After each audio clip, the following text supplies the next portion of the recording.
Olá pessoal, vamos à resolução da prova de Física da Universidade Católica de Pelotas 2018-1, uma prova que tradicionalmente tem um grau de exigência sempre um pouquinho mais alto. Nesse caso, ele foi um pouco acima de um pouquinho. Deixa eu te mostrar.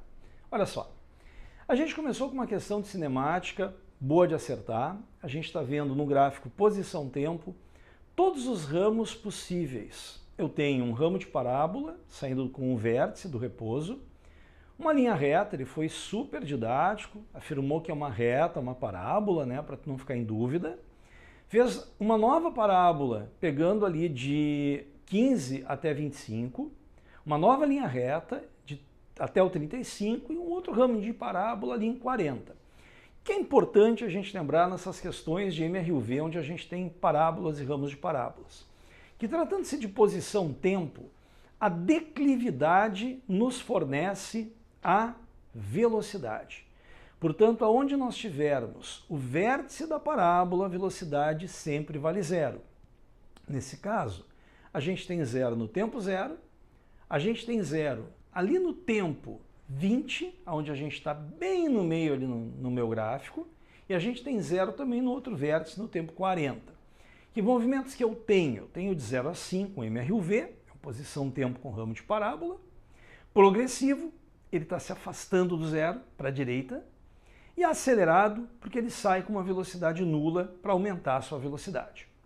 Depois a gente segue para a direita, se afastando do zero em posições positivas, mas em MRU. E finalmente, lá no finalzinho, a gente segue andando para a direita, se afastando do zero, mas indo para o vértice, diminuindo a velocidade que ela vai zerar. Agora nós vamos descer na parábola, nós vamos ir para posições mais próximas do zero em direção no sentido dele. Então a gente vai andar para a esquerda. Ó. Ele andou do zero até um ponto à direita e depois voltou para o zero. Começando do vértice lá em cima, acelerando, fazendo um trecho de velocidade constante, de 25 a 35, uma reta no posição-tempo, e finalmente diminuindo a velocidade, porque ele vai zerar ela no tempo 40. Então isso nos leva ali na alternativa C de Croácia. Avançando um pouco na prova, a gente vai para a questão da estática dos sólidos. E essa questão da estática dos sólidos é uma questão que deixou o pessoal em maus lençóis. Dá para dizer que é uma questão que se o cara está estudando em casa tranquilo, de boas, ele até consegue resolver. Vamos dar uma lida nela. Ele está dizendo que ali existe um experimento onde um bloco A está colocado em cima da mesa, puxado por uma corda para a direita, e existe uma segunda corda amarrada na cordinha que vai para A e para B, presa num gancho, formando 45 graus. Então são três cordas. A que faz força no bloco A, a do bloco B, e aquela que está em ângulo amarrada nas cordas de A e de B. Bom, ele está dizendo que existe atrito entre o bloco A e a mesa, um atrito estático. E esse aparato é experimental. Como é que ele vai fazer a experiência?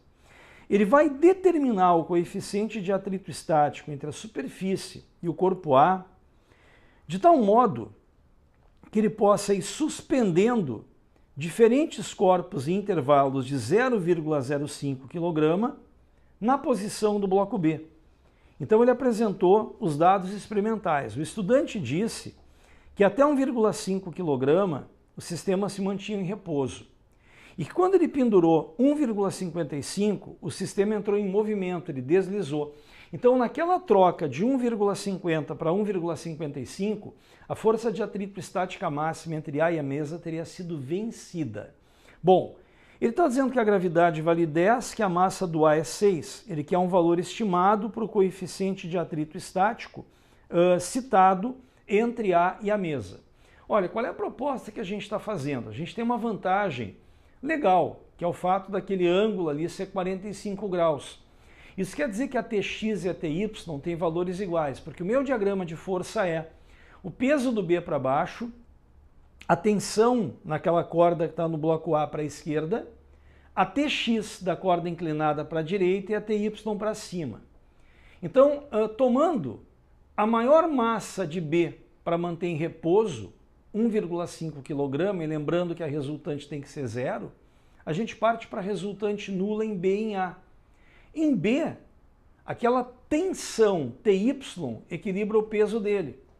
Olha, o peso dele é aquele valor mínimo que eu tomei, 1,5 vezes 10, 15 newtons.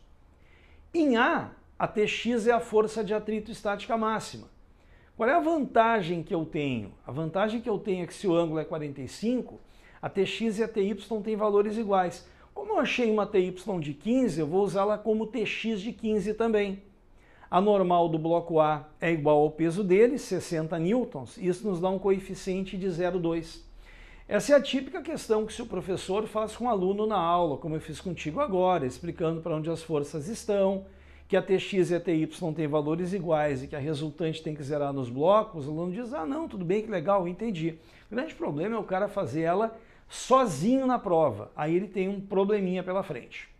Bom, a questão de barra que ele apresentou na prova da UCPEL é uma questão interessante. Ele está dizendo o seguinte para ti, que o estudante de engenharia tem que determinar a capacidade mínima de dois apoios X e Y que precisam suportar para sustentar uma barra homogênea e uma caixa que está apoiada nela. Supostamente essa barra tem peso, vamos dar uma olhadinha em frente aí. O arranjo é ilustrado na figura indicando a barra homogênea e as posições dos apoios colocados a 3 metros de uma das extremidades, né? Então aquela caixa ela está a 3 metros do meu apoio X e aquela caixa também está a 3 metros à direita da barra. Então é como eu localizei, ele deu todas as posições ali para ti. Considerando que a massa da barra é 10, como eu já estava desconfiando que a barra tinha massa, e que a massa da caixa é 15, sendo que a gravidade no local é 10, o estudante quer saber quanto valem as reações dos apoios X e Y, as forças que eles devem suportar. Mas eu vou te ensinar alguns procedimentos que são legais aí para eliminar alternativas. Primeiro, o total do peso da barra e da caixa, 100 newtons mais 150 newtons, é 250 newtons. Então toda alternativa que não somar 250 está errada, porque as duas reações normais para cima precisam equilibrar aquele peso total para baixo de 250. Ô, gente, a A dá 250, a letra B já vai passar dos 250, a letra C já vai passar dos 250, a letra D e a letra E dão 250, só que tem um detalhe, a letra D ela não pode ser certa, porque para ser 125 e 125 o desenho tinha que ser simétrico, a caixa tinha que estar bem no meio. E agora tu vai ficar muito surpreso, a questão não precisava de cálculo. Por que a questão não precisava de cálculo? Porque como a caixa está apoiada mais para o lado do apoio Y, ele é o apoio que sofre mais compressão, então a reação dele é maior. Então só é possível a letra A, 100 e 150. Quem se deu conta disso levou uma baita vantagem numa prova que tinha um grau de exigência um pouquinho maior. Olha só, se for calcular, resultante nula. As duas reações, como eu te falei, somadas dão 250. E a gente tem que achar o torque total dando zero em relação ao apoio. Ali eu escolhi o X, ó. Então eu teria 3 torques. O torque do peso da barra e o braço de alavanca dele em relação ao X. O torque do peso da caixa, braço de alavanca vezes o peso dele. Esses 2 torques em relação ao X horários, igualados ao torque anti-horário do Y, que em relação ao X tem um braço de alavanca de 4,5. Olha só que trabalheira para chegar numa RY de 150 e numa consequente RX de 100. Para efeito de treinar torque, a resolução está muito boa, mas para a execução da questão não era necessário cálculo. Gente, eu repito, numa prova exigente como essa, seria muito importante o aluno ter feito essa questão direto, sem calcular. Vamos dar uma avançada? Bom, o cara agora vem numa questão que eu considero assim uma das questões mais exigentes que eu vi em prova de vestibular e de Enem nos últimos anos, tá?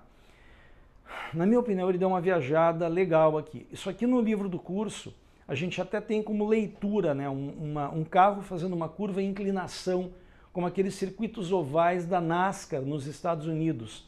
Mas é uma leitura para o aluno dar uma aprofundada. Agora, na hora de uma prova, ele pediu um cálculo envolvendo tangente de uma situação dessas, uma prova onde um aluno não tem um tempo tão grande por questão, ele tem que ser criticado em relação à colocação da questão. Vamos dar uma olhada nela. O engenheiro objetivando maior segurança aos usuários de uma rodovia, necessita transformar uma curva plana de raio R numa curva inclinada, de inclinação θ em relação horizontal, de mesmo raio. As autobahns na Alemanha fazem muito isso, viu?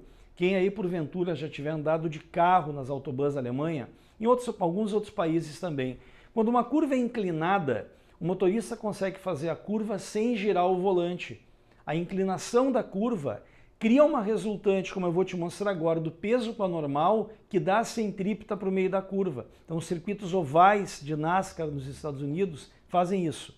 Vamos continuar? Olha só, nesse momento o cara em casa falou, não, vamos continuar, vamos parar por aqui. Não, vamos continuar assim, olha só. A nova curva, então, deve ser projetada de tal forma a possibilitar que os automóveis trafeguem, como eu disse, com a mesma velocidade máxima que trafegavam na pista horizontal, mas sem a necessidade nenhuma de atrito entre o pneu do automóvel e a superfície. Então, por isso que o motorista não precisaria girar o volante, como eu disse. Para tal, o engenheiro admite que o coeficiente de atrito estático entre os pneus dos automóveis que trafegam na rodovia e a superfície é μ. Sabendo que no local a gravidade é G, o engenheiro tem que projetar a curva inclinada com ângulo tal que... Bom, agora vem a bronca. Olha só. Em primeiro lugar, ele tem que se dar conta que na curva plana, não essa, na plana, na que tinha antes, a força centrípeta era a força de atrito estática máxima. Era até ela que ele podia forçar a curva para não derrapar. Então, mv ao quadrado por r de centrípeta era normal mg coeficiente de atrito. Isso me dá uma mv ao quadrado de rg coeficiente. Alex, por que tu fez isso? Porque aqui embaixo eu vou precisar do v ao quadrado. E se eu não tiver alguém para colocar ali, eu fico com mais de uma variável e não tem resposta. Inclinei a curva. Está lá o peso para baixo, a normal perpendicular à rampa, e olha que legal, ó. A resultante do peso com a normal deu para vocês a centrípeta para o centro da curva. E aquele ângulo de inclinação, por semelhança de triângulo, está lá em cima, entre a vertical e a normal. Então, qual é a jogada?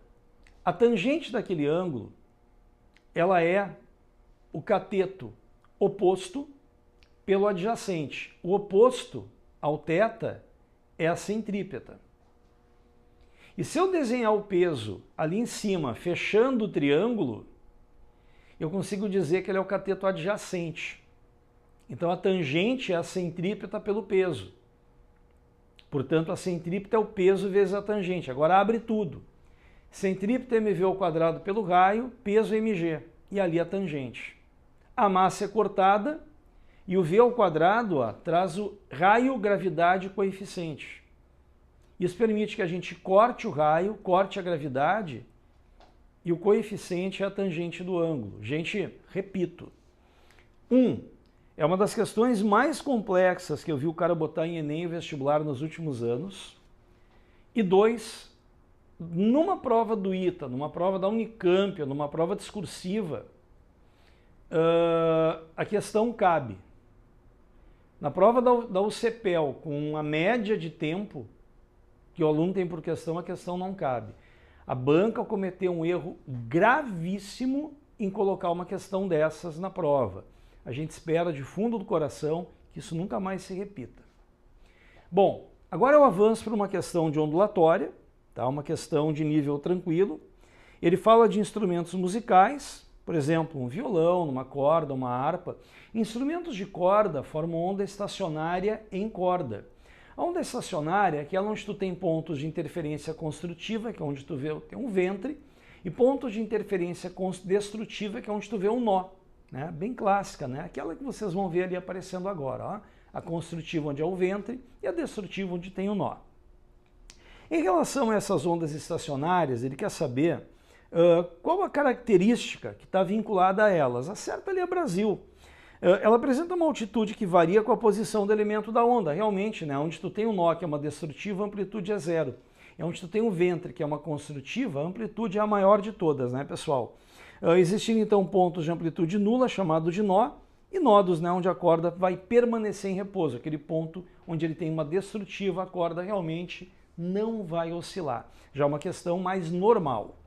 Pessoal, avançando, uma questão de calorímetro. é uma questão também exigente. Olha só, essa questão de calorímetro, junto com aquela do bloquinho, juntas já seriam as questões exigentes da prova. Não precisava ter botado nenhuma exigente. Todas as questões tranquilas, como essa da onda e aquela do circuito que vem agora no final da prova. Mas é uma questão pelo menos solúvel, não é que nem aquela questão da rampa ali sem noção. Um calorímetro adiabático relaxa um calorímetro que tem paredes isolantes térmicas, ele não vai perder calor para o meio externo. Só isso, fica tranquila. A troca de calor se dá só entre quem está dentro dele, tá? Ele tem capacidade térmica desprezível, ele é ideal, ele não participa da troca de calor. Eu vou lendo e te explicando o que ele está falando, tá? Tem sob pressão constante, para que não ocorra mudança de ponto de estado com a pressão. Ele foi super perfeccionista no enunciado. 300 gramas de água, uma temperatura de 28 graus. Uma amostra de gelo de massa M1. A 0 grau é introduzida no calorímetro e verifica-se que o sistema atinge uma temperatura de 10 graus no equilíbrio. Quer dizer o quê? Que deu para derreter todo o gelo e ele ainda conseguiu esquentar a água do gelo até 10 graus. E aí o sistema entrou em equilíbrio. Cara, mas ele vai mais em frente. Ele vai pegar essa massa que surgiu dessa mistura de água agora, que era a água que tinha mais o M1 de gelo que derreteu, e vai misturar com outro gelo de massa M2 a 0 grau. O que significa isso? Que esse gelo está prontinho para derreter. Se botar água quente em contato com ele, de cara ele começa a perder calor e o gelo começa a ganhar e ele vai derreter. E o que ele está dizendo é bem interessante, né? Ele está dizendo que quando o equilíbrio térmico rolou, não tinha mais nenhum gelo no processo e tudo ocorreu a zero. O que significa isso? Cara, é o que a gente chama de situação ideal, taco a taco. Quando o último grama de água cedeu calor, o último grama de gelo derreteu, assim, ó, não sobrou calor nem para esquentar água, nem para derreter gelo, sobrou só água. Ele quer saber quanto valem as massas M1 e M2. Olha o que a gente fez. Primeiro, calorímetro.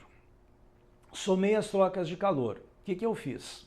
Os 300 gramas foram até 10. Minha massa M1 de gelo derreteu, é o M1 vezes 80. E essa massa M1 que derreteu estava a 0 e foi até 10. Então são 3 calores trocados. Igualei a 0, conservação de energia. E descobri que a massa M1 valia 60 gramas. Agora eu vou na mistura 2, um pouquinho mais simples. Soma dos calores trocados. 360 gramas de água. Da onde veio, Alex? Tu tinha 300 e teve 60 do M1 que derreteu. Vão de 10 até 0. Estavam a 10 e vão zerar, segundo o texto. E a massa M2 vai toda derreter. E isso me permite que eu isole a M2 e chegue ali na alternativa D de Dinamarca em 45 gramas. Repito, essa questão e a do bloco juntas eram para ser as questões difíceis da prova. O cara saiu da casinha quando ele botou a questão do carro na curva. A questão do carro na curva é uma questão errável na prova, né, gente? Sem a menor dúvida. E ele termina com uma questão também já mais tranquila, uma questão, não vou dizer mais fácil, mas mais tranquila. Olha só. Está falando em circuito série paralelo e vai fazer assertivas sobre isso. Bem tranquilas, porque aqui a gente acerta, realmente está certa, e a errada não deixa dúvida. Olha, no circuito em paralelo, a corrente total se divide nos ramos, perfeito, é uma característica do paralelo, e a DDP de cada ramo é a mesma. Aliás, tem as duas características do paralelo na assertiva 1, perfeita. 2. Em série, o inverso do equivalente para tudo, né, meu amigo? O inverso do equivalente é igual à soma dos inversos do paralelo. Na série, né, como as voltagens são somadas, é R1 mais R2 mais R3. Como eu te disse, a 2 está bem errada. 3. Nos circuitos em paralelo, a corrente que flui através de cada ramo é inversamente proporcional à resistência. Perfeito, né? Quando a corrente total chega no nó, ela se divide nos ramos em relação inversa com a resistência. O ramo que impõe menor dificuldade ao movimento de carga é o ramo onde vai passar a maior carga por segundo. Bem tranquilo. E a quarta, nos circuitos em série, a potência dissipada em cada elemento é inversa à resistência, mas não mesmo. Porque na série, como a corrente é a mesma em todo mundo, vai dissipar mais potência quem tem mais voltagem. E tem mais voltagem o elemento que tem mais resistência. Então, se a gente for dar uma repassada por essa prova da UCPEL, a gente consegue contar assim, ó, gente. Primeira questão, uma questão normal, tá? A da Caixa, uma questão exigente. A da Barra, se o cara se der conta do que eu falei, que é direto letra A, ela vira uma questão normal, tá? A do Carro na Campa, péssima. Ele vem na questão da onda, tranquila. A do calorímetro já é de nível médio para alta e essa do circuito também é mais tranquila. A prova da UCPEL, na minha opinião, nesse vestibular 2018-1, foi uma prova de alto grau de exigência, tá, pessoal? Então, 2019-1 pode manter esse grau. Procedimento, o de sempre. Olha as questões que são de fácil solução, resolve primeiro, garante o acerto delas e depois, mais tarde, vai para as outras. Nunca deixa uma prova inteira para fazer no final. Esse é o pecado que todo o vestibulando já cometeu alguma vez na vida. Não interessa de que matéria seja essa prova. Não se deixa uma prova inteira para o final. Pode não dar tempo e tu não acertar nenhuma questão dela. Tem que sempre dar uma primeira passada em tudo e garantir alguns acertos em cada matéria. E depois partir para um nível de aprofundamento na resolução. Valeu, galera, e até a próxima. Tchau, tchau.